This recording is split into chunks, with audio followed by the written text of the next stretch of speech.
وانشق البحار. بسم الله الرحمن الرحيم.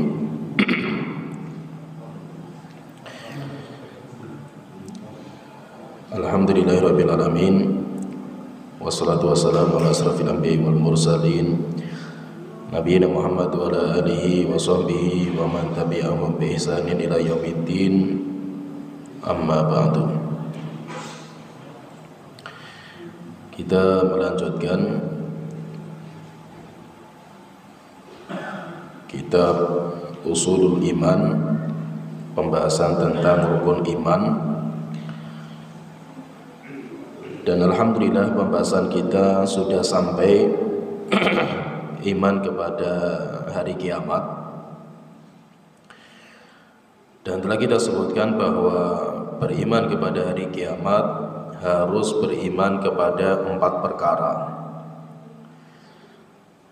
Yang pertama, beriman kepada tanda-tanda hari kiamat. Dan itu telah kita jelaskan. Tanda hari kiamat itu ada yang kecil, tanda yang sudah terjadi dan tidak berulang, yaitu sudah habis. Kemudian yang kedua, ada tanda hari kiamat pertengahan, yaitu tanda hari kiamat yang sudah terjadi dan semakin hari semakin parah. Banyaknya perzinaan, termasuk juga riba, asingnya Islam, dan yang lainnya. Kemudian nanti ada tanda hari kiamat yang besar, dimulai dengan keluarnya Dajjal. Keluar Dajjal, kemudian nanti disusul turunnya Nabi Isa sampai berhasil membunuh Dajjal, kemudian keluar Ya'juj dan Ma'juj. Kemudian setelah itu baru tanda-tanda yang lain, seperti matahari terbit dari barat, kemudian keluar binatang melata. Kemudian sampai akhirnya nanti tanda hari kiamat terakhir, yaitu keluarnya api dari Aden, dari Yaman, kemudian menggiring manusia berkumpul di padang mahsyar, yaitu di padang mahsyar itu di Syam. Ketika sudah berkumpul di Syam, kemudian baru dihancurkan alam semesta. Ini poin pertama yang sudah kita sebutkan, yaitu kewajiban kita beriman kepada tanda-tanda hari kiamat. Kemudian yang kedua, kita beriman kepada hari kiamat. Yang kedua, beriman kepada kehidupan setelah kematian. Rupanya kalau kita mati itu ada kehidupan. Setelah kita mati itu akan ada kehidupan, yaitu kehidupan di tengah-tengah antara kehidupan dunia dengan hari kiamat, yaitu kehidupan di alam kubur. Kemudian nanti yang ketiga, kita beriman kepada semua kejadian setelah hari kiamat. Nanti akan kita sebutkan satu persatu, seperti timbangan amal, kemudian seperti hisab, sampai akhirnya nanti menyeberang jembatan, kemudian sampai menuju ke pintu surga atau neraka. Kemudian yang keempat, yang terakhir, beriman kepada hari kiamat, beriman kepada surga dan neraka. Pada pembahasan kita kali ini, kita masuk di pembahasan yang kedua. Kewajiban kita beriman kepada hari kiamat yang kedua, yaitu kita beriman kepada kehidupan setelah kematian. Kita beriman bahwa setelah kita mati akan ada sebuah kehidupan baru. Berarti menunjukkan bahwa alam kubur, di mana alam itu pertengahan antara alam dunia dengan hari kiamat. Alam kubur itu bukan alam kematian. Alam kubur itu bukan alam kematian. Alam kubur itu adalah alam kehidupan. Kehidupan kedua. Kehidupan kedua, pertama kehidupan dunia, setelah itu kehidupan di alam kubur, kemudian kehidupan di hari kiamat. Sehingga di alam kubur itu kita hidup kembali dan kita menjalani sebuah kehidupan di alam sana. Cuma kehidupan di alam kubur itu tidak bisa disamakan dengan dunia. Itu kehidupan yang berbeda. Kehidupan yang sangat berbeda dengan kehidupan dunia, tapi itu ada sebuah kehidupan sendiri. Pertanyaan terus, bagaimana kematian? Berarti mati itu apa? Kematian itu apa? Maka kita katakan kematian itu hanya proses keluarnya roh dari jasad. Itu dinamakan dengan kematian. Jadi namanya mati, namanya kematian itu adalah proses keluarnya roh dari jasad. Dan semua kita akan merasakan kullu nafsin dha'iqatul maut. Setiap orang pasti akan merasakan kematian. Kita itu pasti akan mati. Tapi kematian itu apa? Kematian itu hanya proses keluarnya roh dari jasad. Jadi roh kita keluar dari jasad. Kalau sudah keluar, maka kita menuju kepada alam barzah atau alam kubur. Di alam kubur itu alam kehidupan, bukan alam kematian. Alam kehidupan, di sana ada sebuah kehidupan. Di sana ada rumah, di sana ada tikar, di sana nanti kita berkumpul, sehingga akan ada kehidupan. Tetapi tidak bisa disamakan dengan kehidupan dunia. Terus kehidupan di alam kubur seperti apa? Wallahu a'lam. Modelnya seperti apa? Cuma kalau kita membaca riwayat, di sana ada kehidupan kedua. Oleh itu kita harus meyakini bahwa setelah kita mati, kita itu akan ada kehidupan, walaupun hari kiamat masih jauh. Ditiupnya sangkakala sama malaikat Israfil itu masih jauh, tapi kita akan masuk di alam kubur. Alam kubur itu alam kehidupan. Terus bagaimana sih gambaran kematian itu seperti apa? Gambaran kematian itu seperti apa? Ada sebuah riwayat yang panjang lebar, Rasulullah SAW menggambarkan tentang kehidupan setelah kematian, proses kematian sampai akhirnya kehidupan setelah kematian itu apa. Saya akan bacakan sebuah riwayat panjang lebar. Riwayat ini kita jelaskan, nanti setelah itu kita gambarkan sedikit kehidupan di alam kubur itu seperti apa sih itu. Nanti dari situ kita akan tergambar kehidupan di alam kubur. Ada sebuah riwayat dari Al-Bara' bin Azib radhiyallahu anhu. Beliau bercerita, kharajna ma'a Rasulillah sallallahu alaihi wasallam fi jinazati rajulin minal ansar. Kami pernah keluar bersama Rasulullah untuk mengiringi jenazah salah seorang ansar yang meninggal dunia. Ada satu orang ansar meninggal dunia, kemudian kami mengiringi jenazah. Fantahaina ilal qabri, sampai jenazahnya itu kita bawa ke kuburan. Walamma yulhad, ketika kami sampai di kuburan, rupanya liang lahat belum selesai, yaitu penggalian liang lahat itu belum selesai. Akhirnya Rasulullah menunggu. Fajalasa Rasulullah sallallahu alaihi wasallam. Akhirnya Rasulullah itu menunggunya dengan cara duduk, dan itu sunnah. Sunnahnya itu kalau kita mengiringi jenazah, qadarullah liang lahatnya belum selesai, maka kita itu dianjurkan untuk duduk. Tapi duduknya tidak boleh di atas kuburan, di atas batu nisan misalkan, atau di atas kuburan. Kita cari tempat yang antara kubur satu dengan kubur yang kedua, lah di tengah-tengah itu boleh. Tapi kalau di atas kuburan tidak dibolehkan. Ketika Rasulullah duduk, fajalasna haulahu, kami pun juga ikut duduk bersama beliau. Kami semuanya duduk. Ka'annama ala ru'usina thair.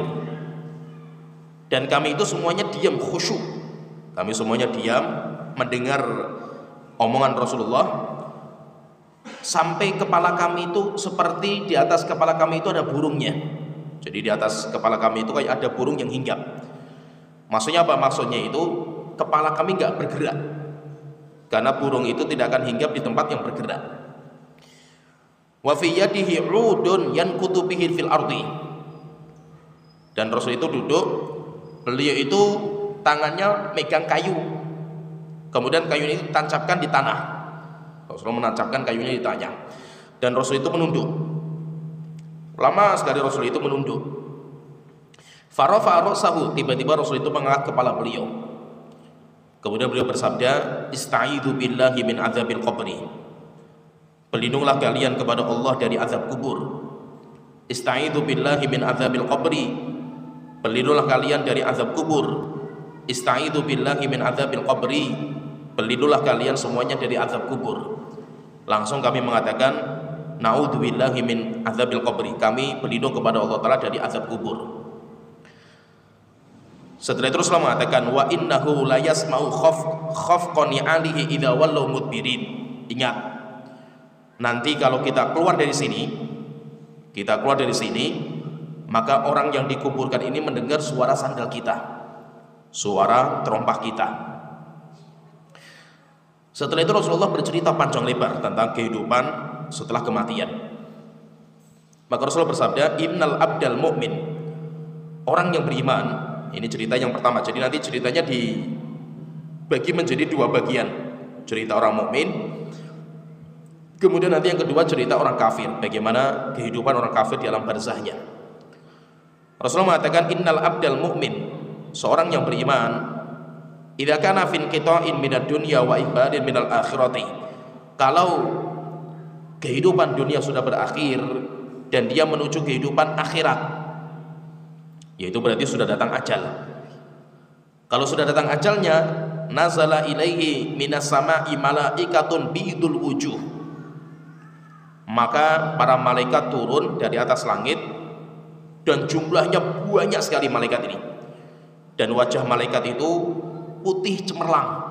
Malaikat ini putih cemerlang, ka'anna wujuhahum syamsu, wajahnya malaikat itu kayak matahari bersinar. Jadi wajahnya itu putih cemerlang bersinar. Ma'hum kafanun min akfanil jannah, dan malaikat-malaikat ini turun membawa kain kafan surga, kain kafan dari surga. Wa hanutun min hanutil jannah, dan mereka membawa minyak wangi dari minyak wangi surga. Hatta yajlisu minhu muddal basar, dan malaikat yang jumlahnya banyak ini duduk di sebelahnya orang yang mau mati. Jadi mereka duduk, belum mati orangnya itu, tapi sudah tanda ajalnya sudah datang. Maka nanti para malaikat pada turun. Jumlahnya sejauh mata memandang. Jadi sejauh mata memandang, orang itu melihat malaikat. Dan nanti terkadang yang perlu kita pahami, orang ketika sudah datang ajalnya, maka Allah akan buka tabir perkara yang gaib. Jadi perkara gaib sudah enggak tertutup bagi dia akan dibuka.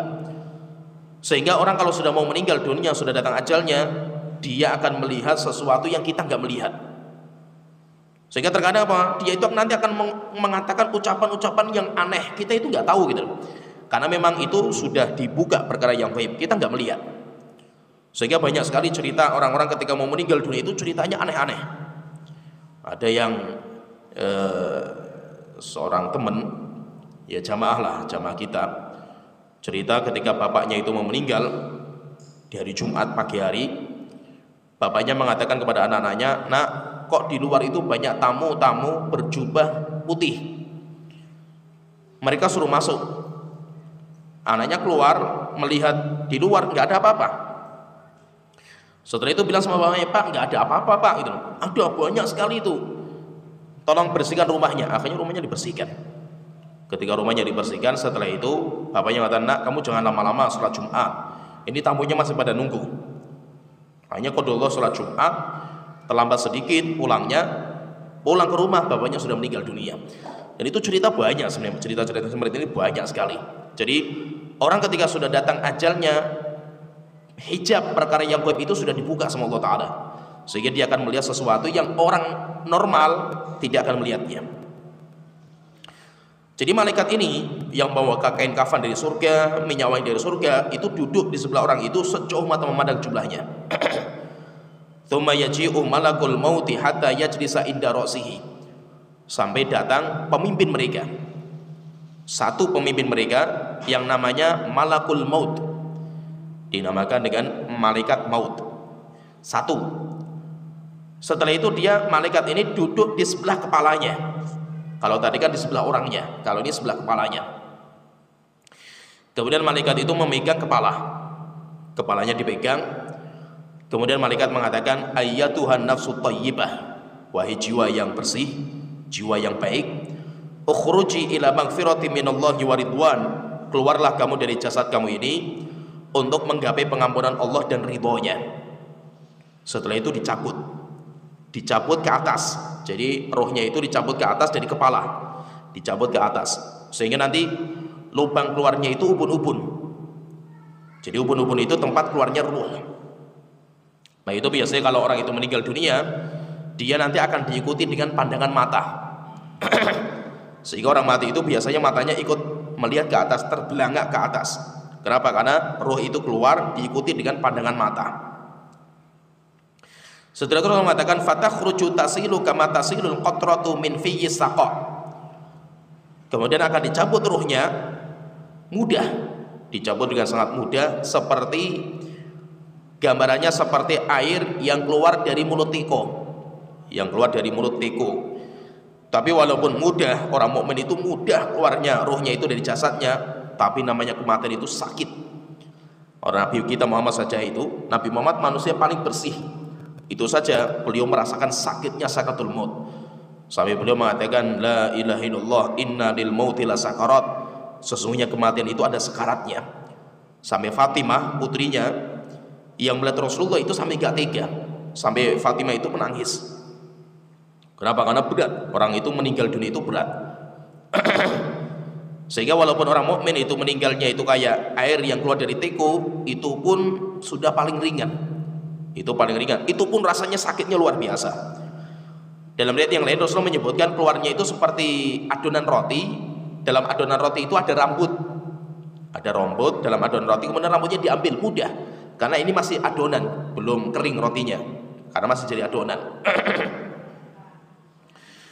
Fayakhudhuha, kemudian ketika sudah keluar, jadi ketika rohnya sudah dicabut dari kepala sampai keluar, setelah itu dipegang, rohnya itu dipegang sama malaikat maut. Ketika sudah dipegang, berarti roh itu ada benda, ada zatnya. Roh itu punya bentuk. Setelah itu bentuknya, rohnya itu dipegang sama malaikat. Fa idza akhadhaha lam yad'uha fi yadihi tarfatain. Kalau sudah dipegang, maka tidak mungkin lepas sedikit pun dari pegangan tangannya, dari pegangan tangan malaikat. Hatta ya'khudhuha fayaj'aluha fi dzalikal kafan. Ketika rohnya sudah dipegang sama malaikat maut, setelah itu rohnya diberikan sama malaikat-malaikat yang jumlahnya tadi banyak sekali. Akhirnya malaikat-malaikat yang tadi jumlahnya banyak mengkafani rohnya dengan kain kafan yang sudah disiapkan. Kemudian kain kafannya diberikan minyak wangi yang sudah disiapkan. Kain kafan dari surga, minyak wangi dari surga. Berarti nanti kain kafan itu ada dua. Ada kain kafan untuk jasad, keluarga yang menyiapkan. Kemudian yang kedua, ada kain kafan bagi roh. Itu adalah malaikat yang menyiapkan. Fayakhruju minha ka'atyabi nafhati miskin. Setelah itu keluar dari ruhnya orang ini bau wangi yang sangat wangi. Tidak ada minyak wangi yang paling wangi di dunia melebihi wanginya orang itu, yaitu seperti minyak kasturi, minyak misik yang paling wangi. Wujidat alal wajhil ardi, yang didapatkan di bumi, sehingga sampai bumi terpenuhi dengan bau wanginya mereka. Tapi tidak ada yang bisa mencium wanginya ini kecuali para malaikat. Kecuali malaikat. Kalau manusia, jin tidak bisa mencium baunya. Fayas'aduna biha fala yamurruna biha ala malakin minal malaikati illa qalu. Setelah itu ketika sudah dibungkus, kasih minyak wangi, setelah itu dinaikkan. Jadi kayak diiringi, jenazahnya itu diiringi. Tapi kalau kita manusia mengiringinya ke kuburan, kalau roh itu diiringi ke atas langit. Malaikat membawa roh itu ke atas langit.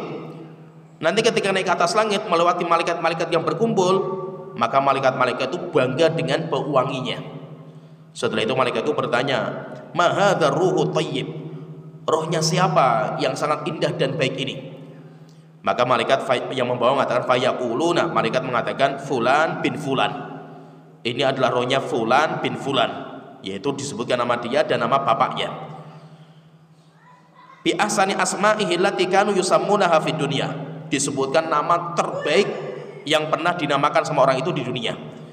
Jadi nama dia sama nama bapaknya. Kalau perempuan ya fulanah binti fulan, nama dia dan nama bapaknya. Sampai nembus ke langit pertama, hatta yantahu biha ila sama'i dunya, sampai ke langit pertama. Fayastaftihuna lahu, kemudian malaikat yang mengangkat mengetuk pintu gerbang langit pertama. Fayuftahu lahu, kemudian dibukakan.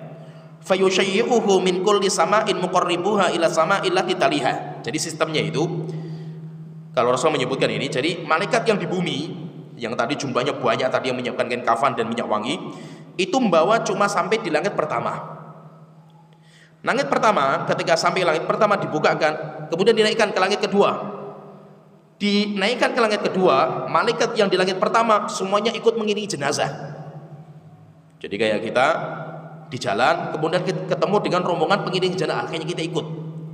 Akhirnya apa? Malaikat di langit pertama ikut mengiringi jenazah itu sampai ke langit kedua. Sampai di langit kedua, mengetuk pintu, dibukakan, naik lagi ke langit ketiga. Naik ke langit ketiga, langit yang pertama tadi tidak ikut. Setelah itu langit yang kedua yang mengikuti sampai ke langit ketiga. Hatta yantahu ila sama'i sabi'ati, sampai nembus ke langit ketujuh. Pertama, kedua, ketiga sampai ketujuh.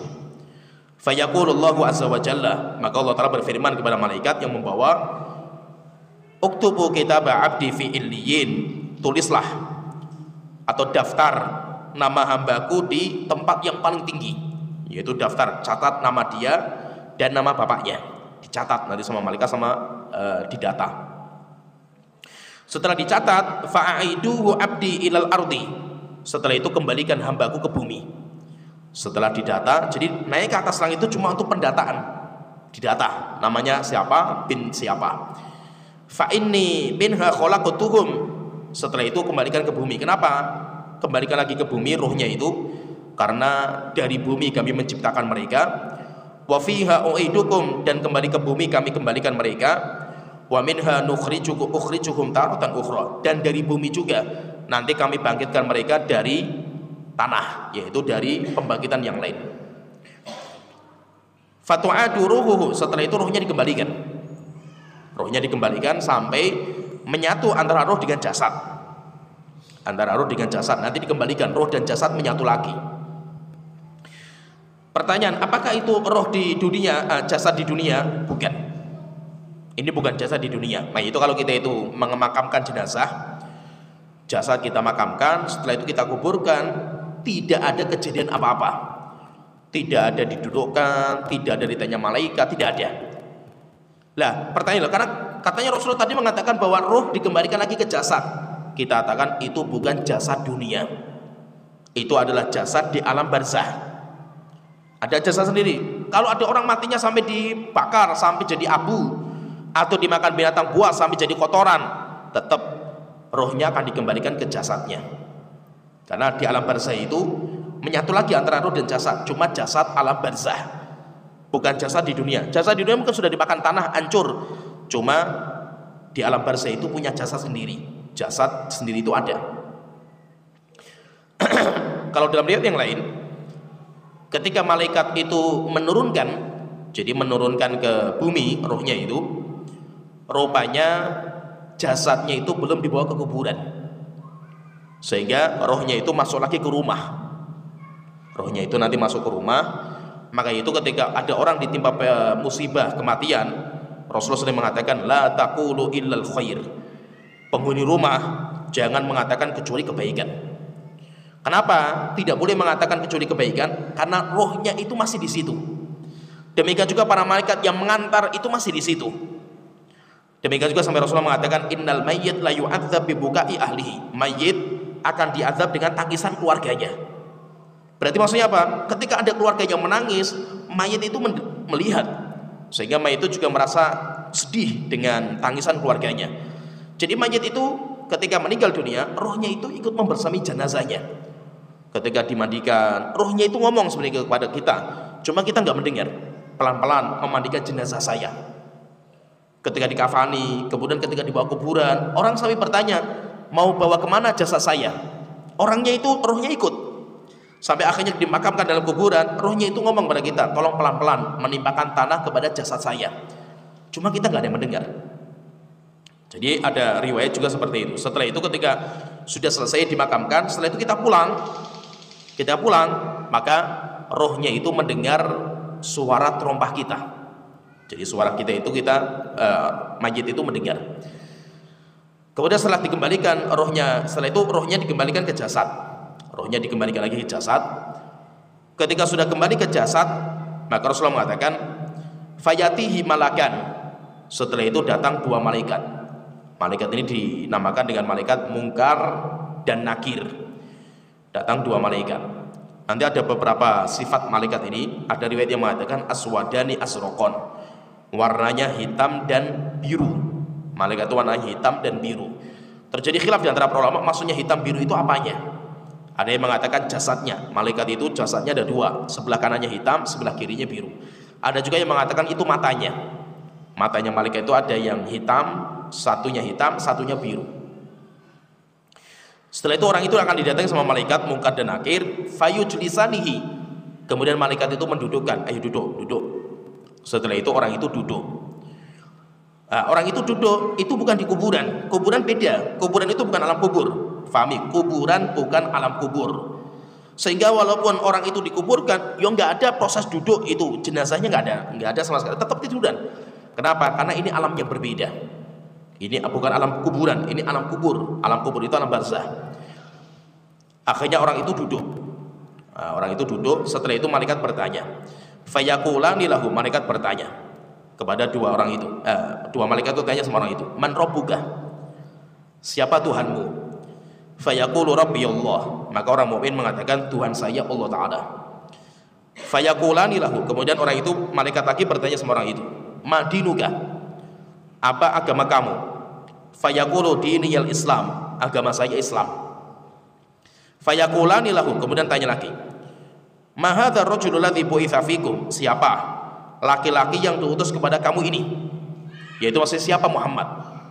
Muhammad itu siapa bagi kamu? Fayaqul, kemudian orang itu mengatakan huwa Rasulullah, dia adalah utusan Allah Ta'ala. Fayaqulani lahu, kemudian ditanya lagi. Berarti ada 4 pertanyaan. Orang mukmin akan ditanya 4 pertanyaan. Kemudian ditanya lagi, wama ilmuka? Kamu tahu dari mana kalau dia itu Rasulullah? Muhammad itu Rasulullah, itu tahunya kamu dari mana? Fayaqul, maka dia mengatakan qara'tu kitab Allah, saya membaca Al-Quran. Fa'amantu bihi, alhamdulillah saya beriman. Saya beriman dengan Al-Quran, wa shaddaqtu, dan saya benarkan. Akhirnya ketika dia itu lulus dari pertanyaan malaikat, setelah itu datang panggilan dari atas langit. Fayunadi munadin minas sama, ada panggilan dari atas langit, an shadaqa abdi, benar sekali jawaban hambaku. Fa'afrishuhu minal jannah, siapkan rumah dari surga. Jadi dibikin rumahnya dari surga, tikarnya siapkan dari surga, wa albisuhu minal jannah, siapkan pakaian dari surga, waftahu lahu baban ilal jannah, dan bukakan pintu rumahnya itu pemandangannya surga. Berarti di sini menunjukkan berarti apa? Di alam barzah itu ada rumah, di mana rumah itu ya ada tikar, rumah itu ada ranjang, di rumah itu ada pakaian, ada sandal, demikian juga di rumah itu ada pintu, ada jendela, itu ada. Berarti menunjukkan apa? Menunjukkan di alam barzah itu ada alam kehidupan. Di sana kita punya rumah kita ini. Fayatihi min rauhiha wa tibiha. Kalau dia itu membuka jendela rumahnya, membuka pintu rumahnya, maka dia itu melihatnya surga. Setelah itu nanti kalau surga itu berhembus anginnya masuk ke rumahnya, maka bau rumahnya itu baunya wangi sekali. Karena ada hembusan angin dari surga. Fayufsahu lahu fi qabrihi mudda basarihi. Setelah itu kuburannya diluaskan sejauh mata memandang. Jadi besar sekali, luas sekali kuburannya. Wa yatihi rajulun hasanul wajhi. Setelah itu datang orang yang wajahnya sangat indah, bertamu. Hasanul thiyab, bajunya sangat indah. Tibur rih, dan baunya sangat wangi. Ada orang bertamu ke rumahnya orang itu. Orang ini wajahnya sangat indah, pakaiannya indah, dan baunya juga sangat harum. Fayaqul, kemudian tamu ini ketika bertamu di rumahnya orang itu, ketika dibukakan, maka tamunya mengatakan, abshir billadzi yasurruka, kabar gembira bagi kamu terhadap sesuatu yang membuat kamu bahagia. Hadza yaumuka alladzi kunta tu'ad, ini adalah hari yang dijanjikan kepada kalian, dijanjikan kepada kamu. Fayaqulu lahu, maka orang tuan rumahnya bertanya sama orang itu, man anta, siapa kamu? Siapa kamu? Fawajhukal wajhul ladzi yaji'u bil khair, wajah kamu itu mendatangkan kebaikan. Yaitu kalau saya melihat wajah kamu itu wajah senang saya itu. Kamu itu siapa? Maka dia mengatakan, ana amaluka soleh, saya adalah amal soleh yang kamu kerjakan. Fayaqul, akhirnya orang itu, yaitu pemilik rumah, orang yang di rumah tadi mengatakan, berdoa, Rabbi aqimisa'ah, Rabbi aqimisa'ah, Tuhanku tolong segerakan hari kiamat ditegakkan. Tuhanku tolong segerakan hari kiamat. Kenapa? Karena dia tahu kalau hari kiamat ditegakkan, dia akan masuk ke sebuah negeri yang lebih indah daripada alam barzah. Ini yang dinamakan dengan nikmatul qabri, kenikmatan kuburan. Jadi di kubur itu ada kenikmatan. Tapi kenikmatan kuburan gak seperti di surga. Kenikmatan kubur itu kayak raudhatun min riyadil jannah, kayak taman-taman surga. Jadi kayak kita itu rumahnya itu di depan taman surga. Kita belum masuk di surga, tapi tamannya. Sehingga kita itu sudah mencium bau surga. Bahkan dalam sebuah riwayat, orang yang dia itu di alam kubur, orang mukmin, setiap hari ditampakkan rumah dia di surga.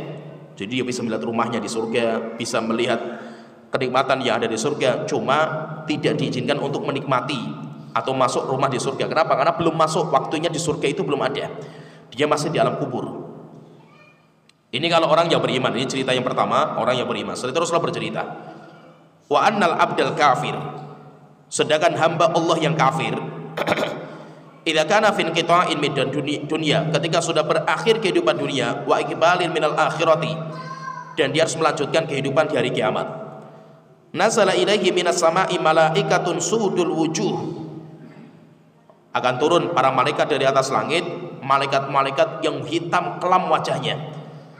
Kalau tadi kan wajahnya berseri-seri, kalau ini enggak, wajahnya hitam kelam dan wajahnya itu menyeramkan. Ma'ahumul masuh, dan malaikat itu membawa masuh, membawa kain goni, yaitu kain yang kasar, kain yang tebal. Fayajlisuna minhumudal basar, kemudian malaikat ini duduk sebelahnya orang itu sejauh mata memandang, karena jumlahnya banyak sekali. Tapi malaikat ini hanya kerjanya duduk menunggu sampai ruhnya keluar. Tsumma yaji'u malakul mauti, setelah itu datang satu malaikat namanya malaikat maut, hatta yajlisa inda ra'sihi, sampai malaikat maut itu duduk sebelah kepalanya, di sebelah kepalanya orang itu. Fayaqul, kemudian malaikat itu mengatakan, ya ayyatuhan nafsul khabithah, wahai jiwa yang kotor, wahai jiwa yang jelek, ukhruji ila sakhatin minallahi wa ghadab, keluarlah kamu dari jasad kamu ini untuk menggapai murkanya Allah dan kemarahan Allah Ta'ala. Hanya setelah itu dicabut dengan cara yang paling kasar.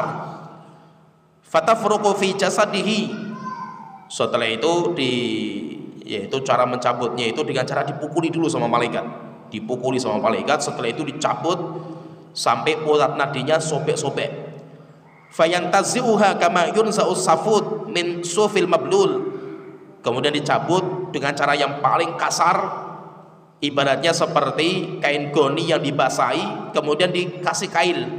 Jadi dikasih jangkar besi, kemudian ketika jangkar itu sudah nancap di kain itu, kemudian kainnya ditarik sampai sobek-sobek kainnya itu. Sehingga nanti maksudnya orang-orang kafir itu ketika mereka itu dicabut nyawanya, dihajar oleh para malaikat. Bahkan ada sebuah ayat Allah Ta'ala menjelaskan orang ketika dicabut nyawanya sama malaikat itu, wal malaikatu basitu aidihim, malaikat itu membentangkan tangannya, kemudian dipukuli sama para malaikat, orang-orang kafir itu ketika mau meninggal. Sampai akhirnya ketika sudah keluarnya dari ubun-ubun juga, fayakhuduha, ketika ruhnya sudah keluar, kemudian ditangkap sama malaikat ruhnya. Fa idza akhadhaha lam yad'uha fi yadihi tarfat ainin, kalau sudah dikeluarkan maka tidak dilepaskan sedikit pun, yaitu ditangkap nggak mungkin lepas. Hatta yaj'aluha fi tilkal masuh, setelah itu baru diberikan sama para malaikat tadi, kemudian dibungkus dengan kain goni dari neraka, kemudian dikasih minyak dari neraka. Yakhruju minha ka'antani rihi jifatin, sampai akhirnya keluar dari ruhnya orang itu bau bangkai yang paling busuk, wujidat ala dhahril ardi, yang pernah didapatkan di bumi, yaitu paling busuk, bangkai yang paling busuk ya bangkainya orang itu. Fayas'aduna biha, setelah itu diangkat ke atas langit. Diangkat ke atas. Fala yamurruna biha ala malakin minal malaikati illa qalu, setiap naik ke atas melewati para malaikat, malaikat semuanya terganggu dengan bau busuknya orang ini. Akhirnya para malaikat bertanya, ma hadzal ruhut khabith, rohnya siapa yang sangat kotor seperti ini? Fayaquluna, maka malaikat yang mengangkat mengatakan fulan bin fulan, namanya fulan bin fulan, bi aqbahi asma ihillati kanu yusammuna bi fid dunya. Disebutkan nama yang paling paling jelek yang pernah dinamakan oleh orang itu. Misalkan ada orang itu dipanggil dengan panggilan gentong, misalkan sundel bolong, misalkan panggilannya itu, nanti namanya itu disebutkan nama yang paling jelek. Hatta yantahi biha ila sama'i dunya, kemudian dia naikkan ke atas sampai ke langit pertama, sampai di langit pertama. Fayustaftahu lahu, kemudian pintu gerbangnya diketuk sama malaikat yang membawa rohnya. Fala yuftahu lahu, tapi malaikat tidak mau membukakan. Penjaga langit pertama, malaikat tidak sudi membukakan untuk orang itu. Ketika tidak dibukakan, thumma qara'a, setelah itu Rasulullah membaca sebuah ayat, la tufattahu lahum abwabus sama, tidak mungkin pintu langit dibuka untuk mereka.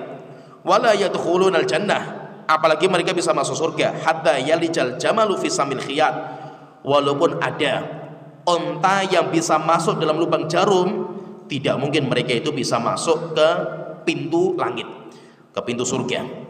Surga kan di atasnya, di atas langit. Kalau pintu langit saja tidak dibuka, apalagi pintu surga. Akhirnya ketika tidak dibukakan, sehingga tidak bisa dicatat di atas, maka setelah itu Allah Ta'ala mengatakan, uktubu kitabahu fi sijjin fil ardi sufla, tulislah nama hambaku di tempat yang paling bawah, yaitu lapisan bumi yang ketujuh, yang paling bawah. Fatutrahu ruhu turhan, akhirnya malaikat yang membawa ruhnya melempar dari atas langit, dibuang ruhnya itu. Setelah itu dibuang, dijatuhkan, sampai ketika jatuh, jadi jatuhnya itu kayak orang-orang, Allah mengatakan orang-orang musyrik itu, mereka itu seperti disambar oleh angin, atau mereka itu dimakan sama burung, kemudian setelah itu dilempar. Jadi dari atas jatuh sampai nembus ke bawah bumi ketujuh. Sampai akhirnya ketika sudah jatuh di langit ketujuh, di sana baru dicatat namanya dia, binnya bin siapa. Kemudian setelah itu Allah Ta'ala mengatakan, kembalikan jasadnya ke dunia, rohnya di dunia. Akhirnya setelah itu baru dikembalikan. Setelah itu Allah Ta'ala mengatakan, inni khalaqna minha khalaqnahu, dari bumi kami menciptakan mereka, wa fiha nu'idu, dan kepada bumi kami kembalikan mereka, wa minha nukhrijuhu taratan ukhra, dan dari bumi juga nanti kami bangkitkan mereka di hari kiamat. Setelah itu dikembalikan. Ketika dikembalikan, fatu'adu ruhuhu fi jasadihi, setelah itu rohnya dikembalikan ke jasad. Wa yatihi malakan, setelah itu datang malaikat, dua malaikat, yaitu malaikat Munkar dan Nakir tadi. Fayaqulani lahu, kemudian malaikat Munkar dan Nakir bertanya, man rabbuk, siapa Tuhanmu? Fayaqul, maka orang itu mengatakan, ha la adri, ha saya enggak tahu. Nanti ada beberapa riwayat, ada yang mengatakan ha la adri, ha saya enggak tahu. Ada juga yang mengatakan ha la adri, sami'tun nasa yaqulu kadza faqultuhu, cuma saya dulu pernah mengikuti manusia, mendengar orang-orang ngomong sebuah ucapan, kemudian saya ikuti-ikuti, cuma saya sekarang nggak tahu. Maka nanti sebagian ulama mengatakan, kalau orang kafir mereka mengatakan ha la adri, ha saya nggak tahu. Kalau orang munafik mereka mengatakan ha la adri, sami'tun nasa yaqulu kadza faqultu, saya nggak tahu, cuma saya dulu pernah dengar orang-orang ngomong-ngomong tertentu, setelah itu saya cuma ikut-ikutan saja. Nah sekarang saya sudah nggak tahu itu Tuhan saya itu apa, saya nggak tahu. Yaitu siapa itu? Orang-orang munafik. Akhirnya ketika dia mengatakan ha saya nggak tahu, maka malaikat mengatakan, saya pun juga tahu kalau kalian itu nggak akan tahu. Saya yakin kamu pasti nggak bisa menjawab. Fayaqulani lahu, kemudian bertanya lagi malaikat, wa ma dinuka, agamamu apa? Fayaqulu ha la adri, kemudian dia mengatakan ha saya nggak tahu. Fayaqulani lahu, kemudian ditanyakan lagi, ma hadzal rajul ladzi bu'itsa fikum, siapa laki-laki yang diutus kepada kamu itu? Dia mengatakan lagi ha la adri, saya nggak tahu. Fayunadi munadin minas sama, setelah itu datang panggilan dari atas langit, an kadzaba abdi, sungguh hambaku itu pendusta. Fa afrishuhu minan nar, siapkan rumah bagi dia di alam kubur, tikarnya dari neraka.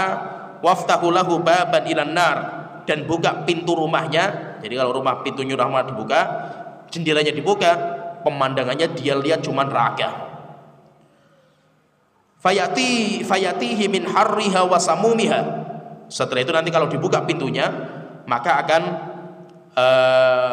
bertiup angin dari neraka, dia merasakan panasnya dan bau busuknya. Wa yudayyak alaihi qabruhu, kemudian kuburannya dihimpitkan hatta takhtalifa alaihi adlauhu, sampai tulang-tulangnya itu menyatu.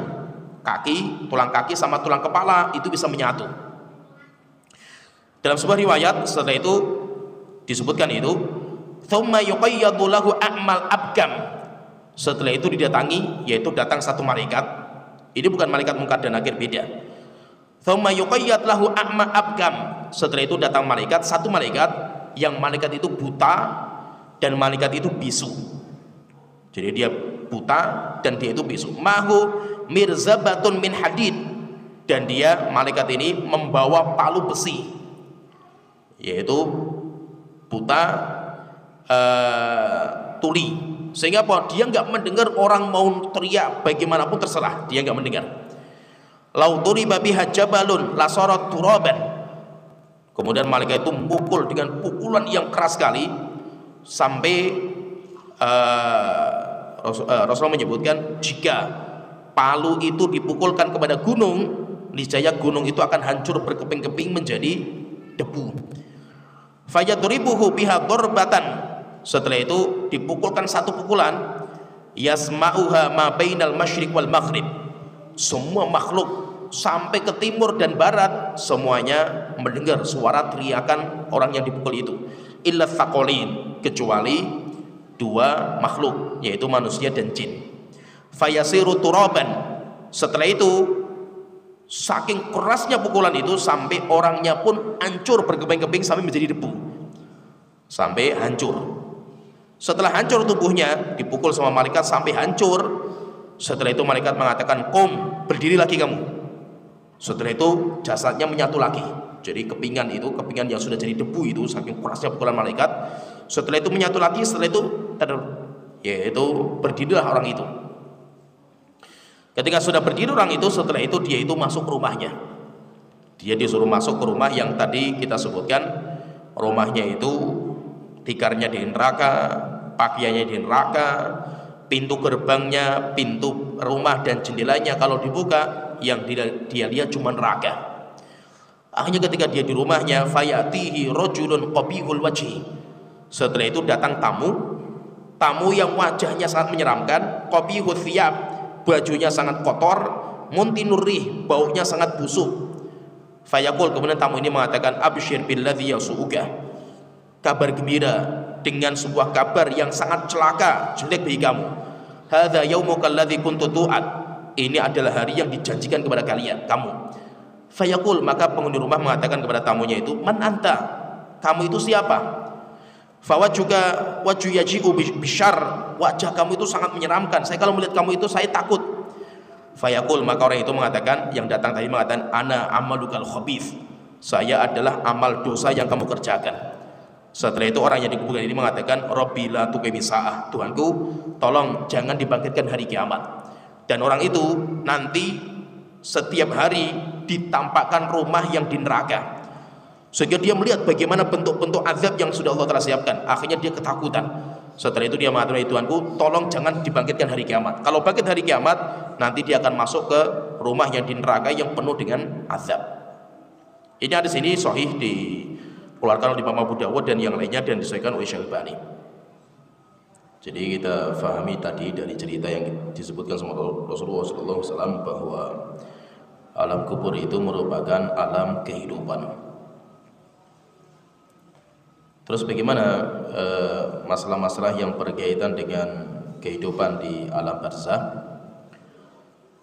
Ada banyak sekali masalah yang dibahas oleh Imam Ibnu Qayyim rahimahullah taala di kitab beliau Ar-Ruh. Saya ringkaskan. Beliau menyebutkan beberapa masalah yang itu nanti menggambarkan kepada kita tentang kehidupan di alam barzakh. Alam barzakh itu seperti apa? Masalah yang pertama, hal ta'riful amwatu bi ziyaratil ahya.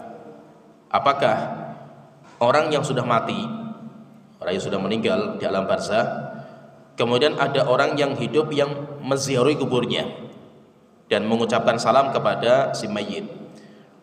Apakah si mayit itu mendengar salamnya kita atau tidak? Maka beliau, kata Imam Qayyim, beliau mengatakan mendengar. Si mayit itu mendengar suara orang yang hidup. Mayit itu mendengar. Berarti kalau kita ziarah kubur dan kita mengucapkan salam, maka si mayit itu mendengar salam kita. Dan mayit itu nanti menjawab salam kita. Cuma jawaban mayit kita tidak mendengarnya. Kemudian masalah yang kedua, hal anna arwahal mauta hal tatalaqa wa tatazawar. Apakah roh-roh yang meninggal dunia di alam barzah, yang tadi kita punya rumah, apakah mereka itu saling berkumpul? Bisa saling berkumpul, kemudian saling kita itu ziarah, kita itu ya berkunjung ke rumah sebelah kita. Bisa nggak seperti itu berkumpul itu?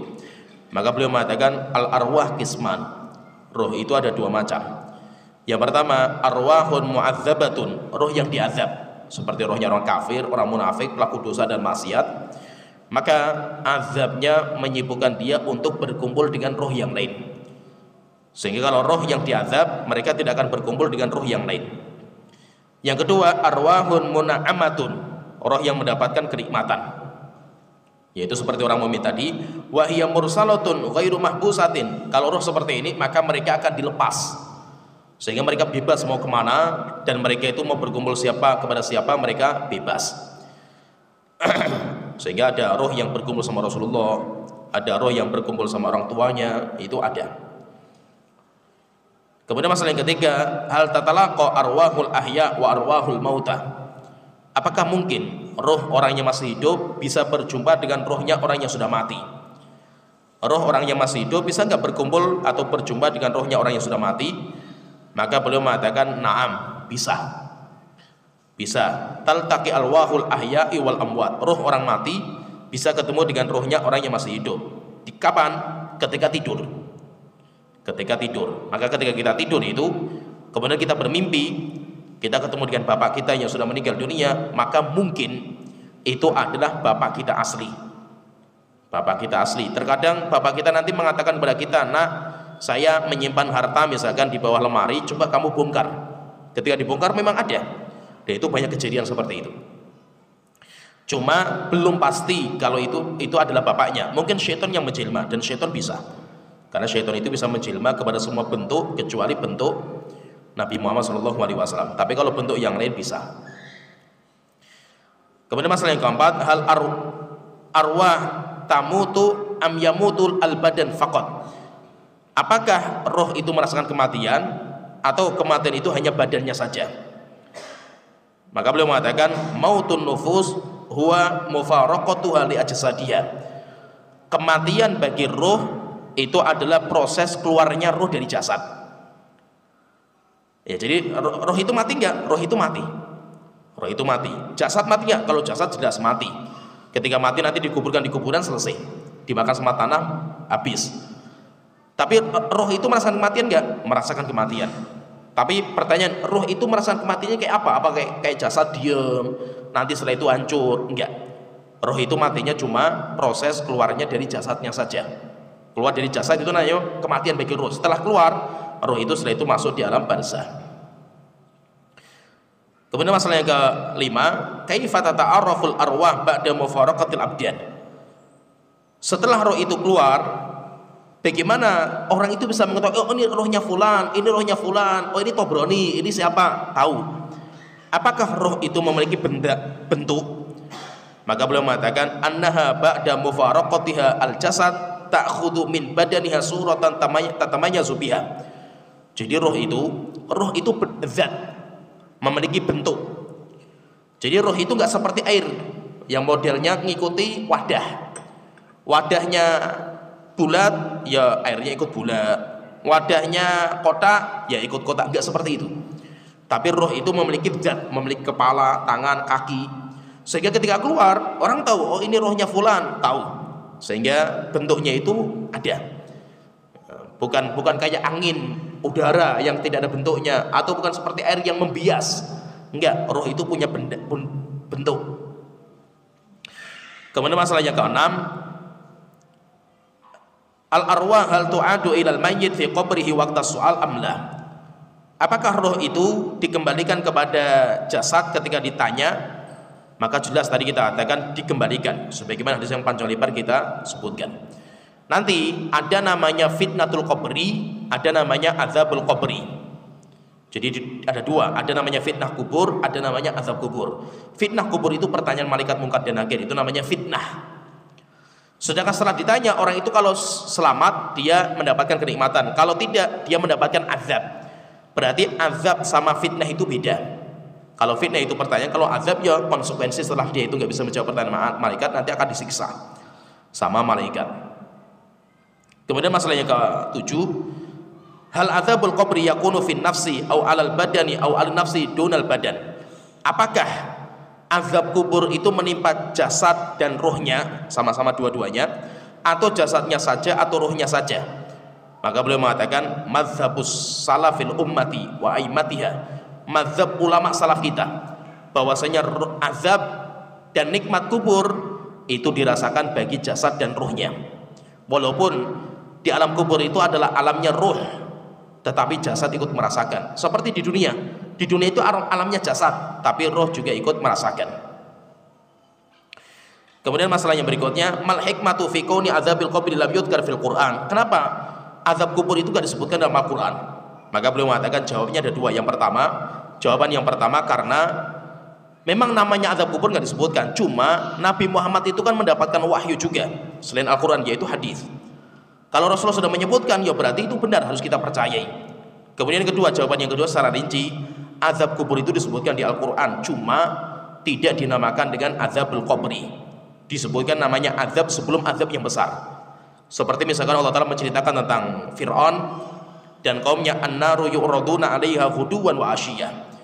Api neraka jahanam ditampakkan kepada Fir'aun siang dan malamnya. Ketika nanti tegak wa yauma taqumus saah, ketika tegak hari kiamat, baru keluarga Fir'aun dan keluarganya dimasukkan ke neraka jahanam. Ditampakkan api siang dan malamnya sehingga merasakan panas. Itu kapan? Di alam kubur. Berarti menunjukkan apa? Azab kubur itu ada. Masalah berikutnya, apa sih sebab azab kubur itu apa? Maka beliau mengatakan jawaban secara mujmal, global, semua dosa dan maksiat itu menyebabkan orang itu diazab dalam kuburnya. Kalau secara rinci banyak sekali, seperti namimah, mengadu domba, orang yang tidak menjaga kencing, dusta, pezina, makan riba, dan semua dosa itu nanti ada azabnya. Kemudian masalah yang ke-10, apa sih sebab yang menyelamatkan kita dari azab kubur? Bagaimana supaya kita itu bisa selamat dari azab kubur? Maka jawabannya ada dua juga. Ada jawaban yang global. Kalau yang global, ya dengan cara kita mendekatkan diri kepada Allah Ta'ala, kita taat kepada Allah Ta'ala, menjalankan perintah Allah Ta'ala, meninggalkan larangan Allah Ta'ala. Kalau jawaban secara rinci, ada beberapa hadis yang menyebutkan tentang amalan yang bisa menjauhkan kita dari azab kubur, seperti ribat. Ribat itu menjaga perbatasan kaum muslimin. Contohnya lagi mati syahid. Kemudian yang ketiga, contohnya lagi seperti membaca surat Tabarok, surat Al-Mulk. Kemudian seperti lagi juga orang yang meninggal di hari Jumat atau malam Jumat, itu orang-orang yang akan diselamatkan dari azab kubur. Kemudian masalah yang ke-11, apakah pertanyaan di kuburan itu berlaku umum bagi kaum muslimin, munafik dan kafir? Yaitu bukan hanya orang mukmin munafik, kafir, orang muslim juga ditanya. Maka beliau mengatakan pertanyaan berlaku kepada semua. Sebagaimana hadis yang tadi kita sebutkan, ada orang kafir yang ditanya juga. Kemudian masalah yang ke-12, apakah pertanyaan mungkar dan nakir itu berlaku untuk umat ini saja, umat Muhammad, atau juga umat-umat sebelumnya? Maka beliau mengatakan wallahu alam anna kulla ummatin minal umal tus'al an nabiyha. Beliau mengatakan setiap umat ketika meninggal dunia pasti mereka akan ditanya tentang nabinya. Mereka itu beriman sama nabinya atau tidak, dan itu kepada semua umat, bukan hanya Nabi Muhammad saja. Kemudian masalah yang ke-13, annal atfal hal yumtahanuna fi kuburihim. Anak kecil yang meninggal sebelum balik, apakah mereka itu juga ditanya? Yaitu mereka itu nanti akan ditanya atau tidak? Maka beliau mengatakan annahum la yumtahanun, mereka enggak ditanya. Cuma mereka juga mendapatkan azab. Azab minimal azab itu apa? Akan dihimpitkan, dan itu semuanya merasakan. Tidak ada yang selamat dari ini. Sampai Rasulullah mengatakan jika seandainya ada orang selamat dari himpitan kubur, maka niscaya Sa'ad bin Mu'adz itu akan selamat, tapi enggak ada yang selamat. Jadi nanti bayi yang meninggal dunia sebelum balik itu akan dihimpit. Cuma ditanya enggak? Tidak. Kalau ditanya tidak. Kenapa? Beliau mengatakan karena pertanyaan itu bagi orang yang berakal. Pertanyaan itu bagi orang yang sampai kepadanya risalah. Anak kecil belum berakal sehingga tidak sampai kepada dia itu risalah, sehingga mereka enggak ditanya. Masalah yang ke-14, apakah azab kubur itu terus menerus atau berhenti? Maka beliau mengatakan azab kubur itu nanti ada dua. Yang pertama, ada azab yang terus menerus, nggak pernah berakhir sampai sudah mau ditiup sangkakala. Itu azabnya siapa? Azabnya bagi orang kafir. Akan terus seperti itu. Setelah hampir mau ditiup sangkakala, setelah itu mereka ditidurkan. Nah, itu nanti orang kafir ketika dibangkitkan dari kuburnya itu ditidurkan. Dia sampai mengatakan man ba'atsana mim marqadina hadza. Siapa yang membangunkan kami dari tempat tidur kami? Berarti menunjukkan di alam kubur itu ditidurkan. Tapi azabnya nggak pernah berhenti nih, azabnya terus menerus itu. Ini bagi orang kafir. Kemudian kedua, azab yang berhenti. Jadi disiksa, setelah itu dihentikan. Setelah itu mendapatkan kenikmatan. Siapa itu? Orang-orang mukmin pelaku dosa dan maksiat. Orang mukmin yang punya dosa dan maksiat. Kemudian masalah yang ke-15, terakhir, sebenarnya banyak sekali masalah, cuma mungkin ini terakhir karena waktunya sudah habis. Aina mustaqarrul arwah, tempatnya roh itu di mana? Atau namanya alam barzah. Alam barzah itu di mana sih? Maka beliau mengatakan alam barzah itu berbeda sesuai dengan tingkatan mereka masing-masing. Ada yang alam barzahnya sudah di surga, ada yang alam barzahnya itu di pintu surga, ada yang alam barzahnya itu di langit, ada yang di bumi ketahan di kuburan, ada yang sampai ke neraka, ada yang di depan pintu neraka. Semuanya tergantung kepada amal mereka masing-masing.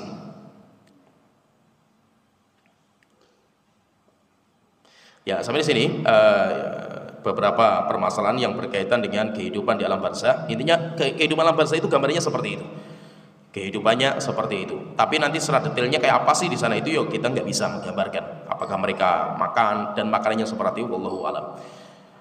Tapi kehidupan di alam barzah itu ada kehidupan, ada pertemuan, perkumpulan, itu ada. Ya, sampai di sini. Nanti insya Allah kita lanjut lagi tentang beriman kepada hari kiamat di pertemuan berikutnya. Wa akhiru da'wana alhamdulillahirabbil alamin. Subhanakallahumma wa bihamdika asyhadu an la ilaha illa anta astaghfiruka wa atubu ilaik. Wassallallahu alaihi Muhammad wa ala alihi washabbihi ajmain.